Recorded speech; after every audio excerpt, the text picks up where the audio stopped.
Hi everyone, hope you guys are all doing well. I'm just going to do the third coin roll hunting Q&A.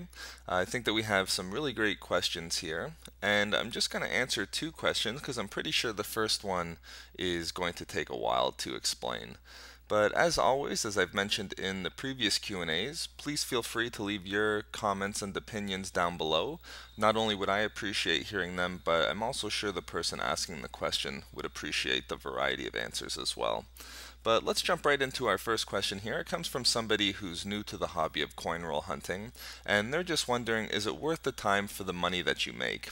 And usually my brother and I, we hold off on answering these types of questions, or if we do answer them, it's usually just quickly and in more of a general nature in the comments section. And the reason for that is because we don't know for sure what the future is going to hold, but also too, even though we might have our own opinions, I don't really feel comfortable saying either way, yes or no, it's going to be worth your time. That's really a more of a subjective the way that you approach it.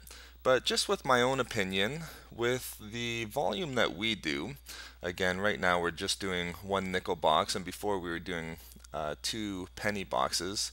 At that volume, it probably isn't worth the time with the money that you could make. And I should mention too, we've never sold any of the copper pennies or nickel nickels that we've collected. And just to give a little bit of an example, with the copper pennies before, we would get around $5, or excuse me, 5 pounds of copper pennies per box, which is about $9 to $10 in face value. And at the time when we would look at eBay, which isn't the best indicator, even still, when we would look at eBay, you could sell Canadian copper pennies at about a 60% return. So if you were selling $10 of copper pennies, then you could get $16 for that amount. But that doesn't take into account the eBay fees, which are substantial, and also to any of the efforts that we would have had to make in trying to ship them. So even though the 60% return seems like a lot, at the small volumes that we would have been selling, it only works out to be $6 at the end of the day. And again, if it's taking us an hour to go through the box, $6 an hour, and again, too, you're not going to get that much because of the eBay fees, and that doesn't take into account the efforts of trying to sell them. So at the end of the day, it's definitely not a get rich quick scheme, and probably at small volumes like we do, it probably isn't worth the time for the money that you would make. So just addressing that also, we should also just mention why we do it. And one of the main reasons why we do it is it's a good form of savings, especially if you look at it in relation to the interest rate that you would get on a normal savings account. Even if our return on investment was only 40-60%, that's still a lot more than you're going to get if you were to put it into a savings account. And also too, if you're not selling it and just accumulating it every week as we do, then again, that's a really good asset to have in a form of savings. And also too, just on the nature of the asset itself, in our opinion, it's also a great asset, either if it's copper pennies or the nickel nickels. It's a great asset to have in relation to inflation, which we talk about that quite a bit on this channel with our coin roll hunting and also to our silver purchases, just within the current inflationary monetary policy and fiscal policy. We feel that it's good to have assets that would beat inflation, or at least are going to keep their value in relation to inflation. And also too, some of the things that we're hoping for in the future is that there might be a potential profit there, especially as we go more and more into the future. For example, if we were to look at how silver dimes, quarters, half dollars, how they do today. Again, if you were going to think of that 40 years ago, it might not seem like it was a good profit-making decision to try to collect silver dimes. But again, I don't know how far we'd have to wait down the road, but you never know what the future is going to hold. And even if we were to sell them at 3 or 5 times face, it could work out to be a pretty good annualized rate of return.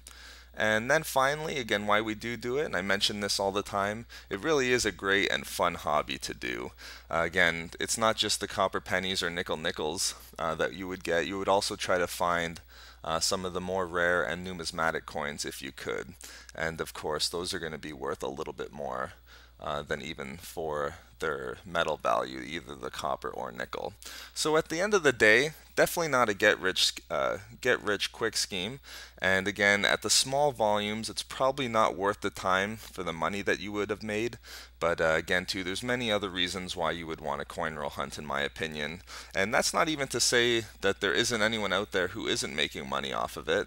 Again, there's people out there who do really large volumes, and they have equipment that's dedicated just to coin roll hunting, and I'm sure if you would ask them, then they would definitely say that it's worth the time.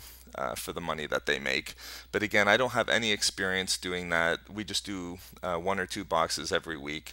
And also too, if I were to try to explain that, it would take me a long time and have to be pretty in depth. So just sticking to what I know, at the small volumes, not really worth the time for the money that you could make, but we're just doing it for a variety of reasons. Think it's a good asset against inflation. And again, in the future, you never know what type of profit that you could make. So that's a great question. I hope I addressed it in a sufficient manner, and also too, I just want to put it out there again too. We don't know for sure, and even though we don't like addressing the money-making aspect of coin roll hunting, I hope that you found the answer beneficial to you. Alright, and now moving on to the second and last question for this Q&A. Somebody asks, for the 99.9% coins, is that silver or something else, and how do you tell? And this definitely isn't a dumb question. In fact, it's probably our fault for not addressing it in detail every time that we mention it. Sometimes we just throw out the 99.9% nickel coins, for example, which might lead somebody to think that the nickels that we have are silver. But whenever we address the 99.9% coins, we're not talking about silver, we're talking about nickel. And the way that you can find out which ones are 99.9% nickel and which ones aren't are just by looking at the years and the composition for that year. So I'm just here on the Canadian Nickel Wikipedia page, and it has a great little chart where it shows the history of composition, and it will give you the years and as well the composition for those years. So just looking at this chart here, you can see a number of the years have 99.9% nickel within the composition. So basically, just a quick way to figure it out is any nickel before 1982 should be on your radar. However, you do have to be careful because as you can see in this chart here, some of the years before 1982 weren't 99.9% nickel nickels. In fact, they were chrome-plated steel. So you can keep this chart handy, but just remember anything before 1982 is most likely going to be 99.9% nickel, and the bulk of what you find will be between the years 1963 and 1981. So keep that in mind, and also too, when you do come across those chrome-plated steel nickels, you're going to know which ones are chrome-plated steel because they're going to look quite a bit different from the 99.9% nickel nickels. If you go back to some of our recent videos where we found quite a bit of the 1944 and 1945 nickels, those ones are chrome-plated steel, and if you look at them, even though it's just on the camera, which doesn't pick up the quality as good if you're looking at it in person, you can definitely tell that those are chrome-plated steel and different from the 99.9% nickel nickels. So quickly to answer your question, the 99.9% doesn't refer to silver, it refers to the nickel composition in the nickels we find, and again, any confusion there, don't worry about that. It's probably our fault, and it's definitely not a dumb question. Alright, so that does it for the questions in this Q&A, and I just want to thank you all for watching the video and hope that you found it interesting.